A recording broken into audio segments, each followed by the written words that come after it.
It's your boy James with the Stop Being Dirty. Stop Eazy the Block. Oh my God, bruh. First and foremost, let's make it clear this is what face-offs need to be like. You need to see a face-off that makes you want to see the battle. Point blank, period. This face-off is exactly what I wanted it to be. Exactly what I wanted it to be. There was awkwardness, there was gangsterness, there was pussiness, there was excessiveness, there was ratchetness, there was dirtiness. In a blender of filth, good face-off. I'm here for it. I'm absolutely here for it. Eazy the Block Captain versus Cassidy. The face-off went down. I mean, it almost could tell how this battle's gonna go, right? And that's fortunate, unfortunate, however you want to put it. But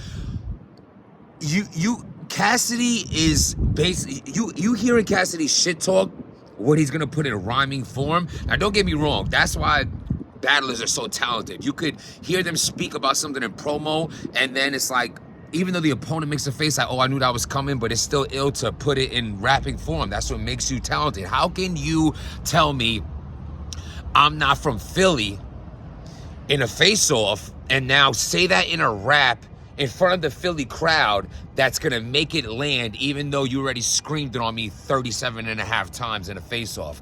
Tell me how Papoose did whatever to me, and Remy Ma this and that, and everything you just screamed in the face off 100 times. How can you put that in rapping form and entertain us with it? And that's what it comes down to. Now, you know what? Just because I started there, I'll put it this way. At the end of the day, that ain't going to do it. That's not going to win the battle. You know what I'm saying? But it's like these old school battle rappers have such a slick way of doing the, I'll put it like this.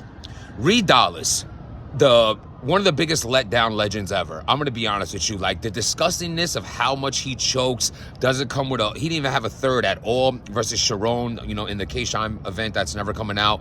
And, he just, choked against Surf. He choked against so many battlers. Him and Mook have one of the worst legendary battles ever. It's like, hey, Murder Mook and T-Rex was like Murder Mook and Reed Dollars was like the I don't know what the fuck it was. It was just garbage. I try to make it better with a joke and I just can't. Trash. Are you kidding me? Mook was horrible, and that is funny, right? You see Mook now in this, and you see Mook in the Tay-Rock battle, and Mook in the Hitman battle. It's like, how is that even the same person? But you know what? That was drunken Mook. This sober Mook. That could play a huge factor. You know what I'm saying? Also, we don't give battlers enough credit. We don't care about sentimental Jim Smoke Eazy. See, that's the thing, right? I see online Eazy lost his face off. Eazy, Cassidy this, Cassidy that. I thought Eazy held his own. I honestly think Eazy held his own. He had good rebuttals. He was fact-checking a lot of shit that Cassidy was saying. And he was defending himself. He didn't look like stuck. He looked stuck on stupid only on one thing. And it was that Philly shit, bro. It was that Philly shit. Like, yo, you're not from Philly. If you from Philly, tell me where you from. What block you from? Where you from? He's like, well, I'm from wherever I say I'm from. So I'm saying I'm from Philly kind of thing. It was kind of like, no. You know what I'm saying? Like, and then Cassidy had an ill thing. He's like, yo, you from, I don't know what he was saying, like the state of pigeons, or I don't know what he was saying, papaya pigeons. I don't know what he was saying. He was something with a P. You from Pigeon Popeye, and wherever. He's like, yo, rep that. You don't think there's people in that town just screaming like, yeah, man, we need a hometown hero. That could be Eazy the Block Captain. Why don't you go be that? That was ill. Like, that in a rapping form, I ain't gonna lie. Just like my battle rap mind and fan mind and rapper himself is like, that should have been saved. That should have been saved. You know what I'm saying? Like, it's almost like when Averb was battling Hitman. He's like, yo, why you repping here? You from Pagesdale, something. Throw up your H's and rep that. Like, that one line was ill, and it wasn't even a big build-up. And he could have had something like that in the battle versus Eazy. I think Eazy looked weird about the whole, like, not saying where he's from his Philly. I can care less, but I understand how that would look weird. You know what I'm saying? So if Cassidy could flip on, that's why I mentioned Reed Dollars. When Reed Dollars battled Eazy, Reed just had to have those bars where it was like, yo, This is what I'm on top of the parking lot right now. That shit is ill. I got all the fam in the crib right now. I don't want to be barking and yelling, but so I came outside to freeze and talk my shit with y'all. But read like these old school guys have this way of like simplicity, making that shit win. Like he beat Eazy in that round that he was talking about, like, you ain't grew up here, you ain't from here, you don't know about this over there, that over here. Like, that shit was hitting, especially when you're saying Philly shit in Philly against someone who you're saying is not from Philly, and you're labeling things and letting him know the reasons in which you're not from Philly and what I know about Philly, the core of Philly. That's crazy. Like, that's always gonna be a haymaker, bro. So like when I would battle, right, and I would travel, I was always trying to find facts about the area I was going to, so that I could connect with the crowd, so I can connect with, you know, the hometown, so I could try to like mention certain things. I battled in Connecticut, I mentioned something about Connecticut, I battled in Canada, etc., Australia, London, shit like that. So that always lands, because they, you know, that's how you attract with the crowd. So imagine actually being from the place, and you have a guy claiming he's from the place. Everyone from that place know you from that place, and they don't know him from that place, and you talking about how you not from that place while you in that place and you're from that place. That place can go crazy. As far as, there was a lot of his face off. Let me go. Yo, the audio was funny style at first. You know what I'm saying? Like the way they, like, the audio started off a little funny, and the way they just kept yapping over each other was kind of giving me a fucking headache. I was listening to that shit in my headphones, like on the train. I'm like, yo, bro, this shit was like mad hard to focused on what the fuck they was talking about. But there was a lot of ill lines. As far as like who won the face-off, I mean, it was a great back and forth. You know, it's just like Cassidy's just unbeatable in that shit. Like once Cassidy gets going, like, and even him, Cassidy just walked. J Black didn't even say the face-off was over. Cassidy just like, all right, enough of this shit. Like, this guy's acting tough, like this and that. Like, yo, talking about, yo, I'll bring Papoose. Don't make me bring Papoose to the battle. It's like, and then Eazy's not backing down at all. I want to be clear on that. He's like, go ahead, bring him, go ahead. And you know what's the best thing Eazy did in this whole face-off? The best thing Eazy did in this entire face-off, bro, was there ain't no expiration date on the get back. Bruh. I think even Cassidy knows that, but in the moment of the face-off, not wanting to agree with your opponent in any level, you over here, yeah, there is, or like his ignorant level might have took over. Maybe he really don't believe that. But bro, any real one from anywhere, whoever done something or has something done to them, know for 100% fact, there is no expiration on the get back. And if you ever did something to somebody, you think there's an expiration on that get back, well, good luck when you get got back. Put it that way, because that means you sleeping, and that means you underestimated the enemy.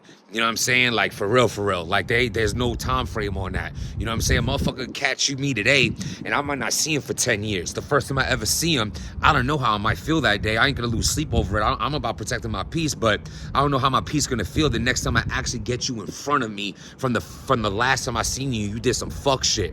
You know what I'm saying? And that's me being nonchalant, living my life, not knowing how I'm gonna act in the moment. There's people that'll sit on that shit, bro. They'll sit on that. They'll sit on that drama. They'll sit on that get back. They'll sit on that. They'll wait for that. Motherfuckers will sit down and grow old until the day they find you. So that whole "there ain't no expiration on the get back" was fire. And then, of course, Cassidy just gonna be like, well, I see him and Clarissa, they on the red carpet. They over here. They out all the time. You ain't looking for him. Stop acting like you looking for him. You ain't looking for him. So the back and forth on that was good. It was what to be expected. I do feel like Eazy showed a lot of frustration. I feel like he was definitely, you know what it is that Cassidy's not really a loud guy. So the loudest version of Cassidy still isn't too loud. Whereas Eazy sounds like he's screaming, he looks frustrated, and I don't think he was frustrated. I just think the auras of these two dudes is like so different. So Eazy's way more of a ho, like, you know, he's that guy in the battle. You know what I'm saying? Cassidy more like, he does like a smooth face and everyone goes crazy. So Eazy's just who he is, but in the face of someone who holds their shit down a little more smooth, you looked out of place not out of place. You looked uncomfortable in projecting the way you felt in the situation. You looked erratic, not even uncomfortable. Y'all feel what I'm... Hit that subscribe button if you watch right now, please. You see we over 30,000 subscribers. Thank you so much. Thank you so much. I couldn't thank you more. I appreciate that so much. People who's been liking the channel, following the channel, who's been with me since day one, who stood with me, who's rocking with me, who never left me, and who left me, and who's come back to me, who showed forgiveness, who showed grace, who showed that they understand change. And anyone who's been, and that doesn't have to do with one specific situation either. Y'all see me from, yo, bro, I came in the game over 12, 13, bro. I don't even know. Whatever, Jims versus Hugh Hef was my first battle, bro. I've been in this shit for almost 15 years. Battling, blogging, selling merch, traveling the world. And I couldn't do none of this without the support of the fans and the supporters and the people at home and anyone who stops me in the streets, the UPS guy, whoever you were the other day, salute. I'm on the phone arguing with my BM. The UPS guy's like, stop being dirty. I'm like, what up? I love that. I love that. I'm so humbled by it. I'm so humbled by it. And I'll never be humbled by it. I'll never be too cool for y'all. And I'll never, ever not appreciate you taking the time to watch this video right now. Hit that like button, hit that subscribe button. I love y'all for that. Thank you. Thank you. Now, this face-off, Jay Black played the perfect role. The best thing you could do as the host is shut up. And Jay Black did a good job at that. You know what I'm saying? He let it play out. Like I say all the time, ARP, the Hitman and Cassidy face-off was incredible. It was a 10 out of 10. No face-off is ever going to touch that. But I feel like even the way ARP hosted it, his mannerisms, everything in that face-off also made that shit just perfect. So Jay Black, salute to him. He did a good job as well. Then the visuals got so crazy. You see the spray and spit everywhere. I see Eazy's rubber bands and the braces. Cassidy with the miniatures. He looked like he had half a skull under that little scully. Like, yo, this shit was crazy. You know what I'm saying? Eazy bought the best jacket of his life, ruined it with a, you know, with an extra loud. Listen, guys, when you have a loud jacket, you wear a loud shirt and a loud hat. You wear something loud and then subtle. Loud and then subtle. Loud and then subtle. I'm talking shit. Forgive me, Eazy. Salute to that jacket. That shit was fire. But loud and subtle. White tee, loud jacket. Black tee, loud jacket. You know what I'm saying? With that being said, I'm just talking my shit. I'm happy. I'm in a good mood. I'm buying the pay-per-view. I'm supporting the pay-per-view. I'm supporting Battle Rap. It's fire. I'm with everything that's happening with this face-off. The in the face, use a pussy, you this and that. It was getting intense. It was getting silly, but I'm all for the silly shit. I love battle rap. Let me tell you something, bro. And this is not just, this goes for everyone. I actually think maybe one of the only people ever that could be excluded from, I mean, he ruined it because what he did to Sirius Jones. But the Math Hoffa and Dose situation, Math literally is rapping. Dose is coming closer and closer and closer to him. Math's like, yo, get out my face, dog. Get out my face, son. And Dose over there, like, what you talking about, dog? Like his mannerisms, like, what you trying to do of a fighting thing? He basically, Dose asks for that, Dose. Dose asks for that. Aside from that, anyone, and Matt falls in this category, anyone who ever swings or stalls on someone in a battle is soft, puss, buns, super corny.